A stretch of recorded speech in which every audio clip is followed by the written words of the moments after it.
నమస్తే welcome to Sakshi sports నేను మీ Krishna Bala Sunrisers Hyderabad batter Heinrich Klaasen catch అవుట్పై సోషల్ మీడియా వేదికగా తీవ్ర దుమారం రేగుతోంది.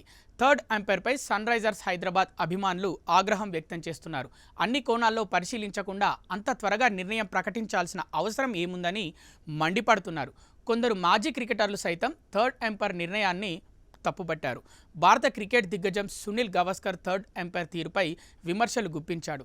ఇంకొంచెం టైం తీసుకొని నిర్ణయం ప్రకటించాల్సిందని అభిప్రాయపడ్డాడు. సమీక్షించేందుకు తొందర ఎందుకు? ఫిల్ సాల్ట్ బౌండరీ లైన్ను టచ్ చేసినట్లు కొందరికి అనిపించింది.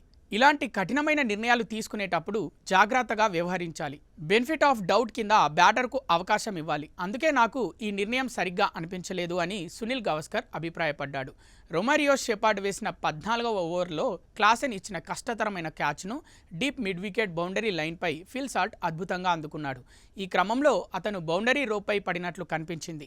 ఫీల్డ్ అంపైర్ సమీక్ష కోరగా పలుమార్లు రిప్లేలను పరిశీలించిన అంపైర్ క్లాసెన్ క్యాచ్ అవుట్గా ప్రకటించాడు.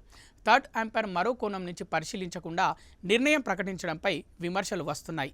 మరోవైపు ఐపీఎల్ నుంచి చివరి నిమిషంలో తప్పుకునే విదేశీ ఆటగాళ్లపై కఠిన చర్యలు తీసుకోవాలని బీసీసీఐకి సునీల్ గవాస్కర్ సూచించాడు.